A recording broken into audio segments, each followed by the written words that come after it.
Today, being inducted into the Baseball Hall of Fame, I'm very proud to be the first-born Dutchman. Bert Blyleven was as well known for his fiery temper and controversial remarks as he was for his impressive performances on the mound. Throughout his career and later as a broadcaster, Blyleven's outspoken nature occasionally landed him in hot water, whether for his candid opinions or on-air slip-ups. Before we proceed, please subscribe to the channel. Oh, and while you are at it, don't forget to like. Blyleven's road to the Hall of Fame was anything but smooth. Although he had amazing stats, 3,701 strikeouts and 287 wins, it took him 14 long years on the ballot to finally get that call in 2011. Many believe his reputation for having a bit of a prickly personality played a part in this delay. Blyleven was known for being blunt, even a little feisty, and he didn't always see eye to eye with teammates, managers, or the media.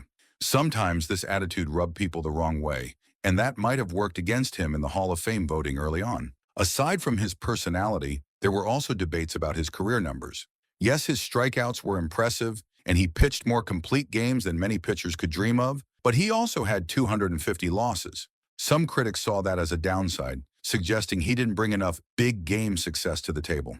Unlike some pitchers who seemed to thrive in the spotlight or pressure-filled games, Blyleven's critics felt he was more of a steady, everyday workhorse than a show-stopping star. For years, fans and sports writers debated whether his achievement, especially his curveball, considered one of the best in history, were enough for Cooperstown. Gradually, more people came to appreciate Blyleven's long-term impact on the game. He wasn't a flashy player or media favorite, but he showed consistency, control, and a competitive edge that made him stand out. Finally, in 2011, the Hall of Fame honored him with induction, closing a long, sometimes controversial chapter in his career. In 1976, Blyleven's time with the Minnesota Twins took a dramatic turn. Caught up in a contract dispute, he felt underappreciated by the team and publicly asked to be traded. This didn't sit well with Twins fans who had seen him as a rising star and an ace on the mound.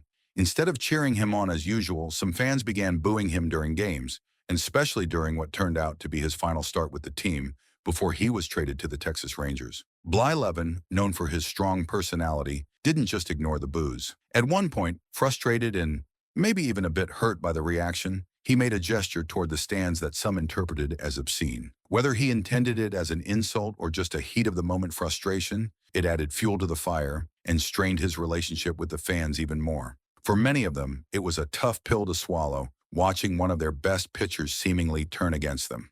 The incident ended up casting a shadow over Blyleven's time in Minnesota, and for years some fans saw him as the guy who walked out on the team. Still, with time, many came to understand the business side of baseball better and appreciated Blyleven's competitive spirit.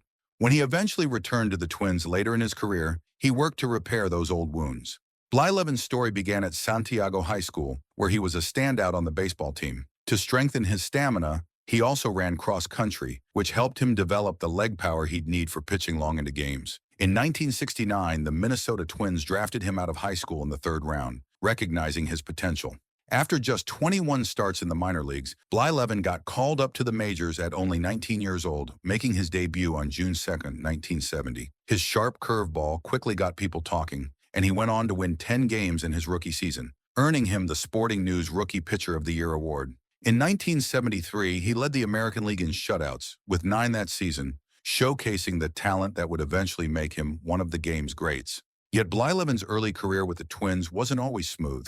He often clashed with team owner Calvin Griffith over contract issues, particularly in 1976, when he refused to sign a deal over a $65,200 salary dispute. That same year, he got his wish to leave and was traded to the Texas Rangers, along with Danny Thompson, in exchange for a group of players, including Roy Smalley III and Mike Cubbage. With the Rangers, he proved his worth, posting a stellar 2.76 ERA.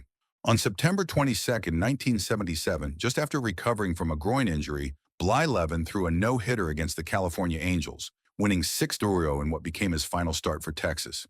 After the 1977 season, Blyleven was part of a historic trade, the first 4-team deal in MLB history, which sent him to the Pittsburgh Pirates. In Pittsburgh, he quickly became a key part of the team, leading them in ERA, strikeouts, and complete games in 1978. The next season, he helped lead the Pirates to a World Series win in 1979. Remarkably, he had 20 no decisions that year, the most by any MLB starting pitcher in a single season. However, Blyleven grew unhappy with the Pirates and demanded a trade, which led to him joining the Cleveland Indians in 1980. His time in Cleveland was a bit rocky. He dealt with an elbow injury in 1982 and had a tough 1983 season. But in 1984, he came back strong, finishing with a 19-7 record and a 2.87 ERA. Despite his success, he was unhappy with the struggling Indians, eventually pushing for a trade back to the Twins. Back with Minnesota, he hit the 3,000 strikeout milestone and helped the Twins to a World Series championship in 1987. When Blyleven returned to the Minnesota Twins in the mid-1980s, he made an impact in an unusual way by setting major league records for home runs allowed. In 1986, he gave up 50 home runs, and over the 1986-87 seasons combined, he allowed a staggering 96 home runs. Before that, Blyleven had never allowed more than 24 homers in a season, and afterward, he returned to more typical numbers, averaging just 21 home runs per year for the rest of his career. These high numbers were an outlier, showing both the highs and lows of Blyleven's pitching during his later years with the Twins. In 1989, Blyleven joined the California Angels, bouncing back with an impressive season. He posted a 17-5 record and a 2.73 ERA, leading the league in shutouts for the third and final time in his career.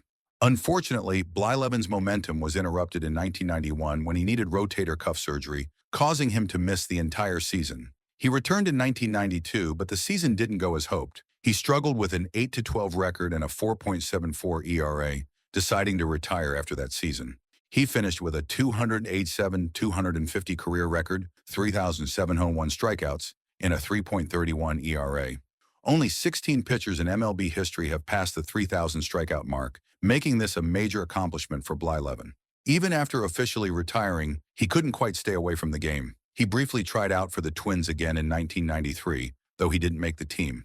Later that year, he pitched for the MLB All-Stars in the Worldport Tournament in Rotterdam, reconnecting with his Dutch roots. Blyleven also became a pitching coach for the Netherlands national team, sharing his wisdom in the 2009, 2013, 2017, and 2023 World Baseball Classics. Hall of Famer Brooks Robinson once said of him, "His curveball was nasty, I'll tell you that, enough to make your knees buckle." Bert was a terrific pitcher, a dominating pitcher. This nasty curveball left a legacy that stands strong in baseball history. Blyleven made history as the first Dutch-born player to be inducted into the Baseball Hall of Fame, a huge honor that recognized his incredible career. His Hall of Fame plaque proudly shows him wearing a Minnesota Twins cap, honoring his long and impactful time with the team. In 2002, Blyleven was inducted into the Minnesota Twins Hall of Fame, cementing his place as one of the team's all-time greats. Then in 2009, Twins fans honored him again by voting him onto the Wendy's Minnesota Twins All-Metrodome team, celebrating the best players to play in the Metrodome's era. 2 years later, on July 16, 2011, the Twins officially retired his number 28. In 1996, Bert Blyleven joined the broadcast booth as a color analyst for the Minnesota Twins, bringing his lively personality and a touch of humor to WCCO-TV and Midwest Sports Channel. Blyleven's style was occasionally a bit edgy, but fans loved his friendly banter with play-by-play announcer Dick Bremer. One of his best-known trademarks was circling fans on screen with the telestrator. Fans embraced this so much that they began bringing signs reading "Circle Me Bert" to games. This even led to a fundraising partnership with the Parkinson's Foundation and the Minnesota Lottery. Blyleven did have one memorable slip-up in 2006 when he accidentally used 2 profanities on air, thinking they weren't live. FSN North gave him a 5-game suspension, but it didn't dim his popularity. On September 2, 2020, he called his final game for the Twins, closing a memorable chapter as a beloved broadcaster. Well, that brings us to the end of today's video. Make sure to subscribe to Baseball Icons so that you never miss an update.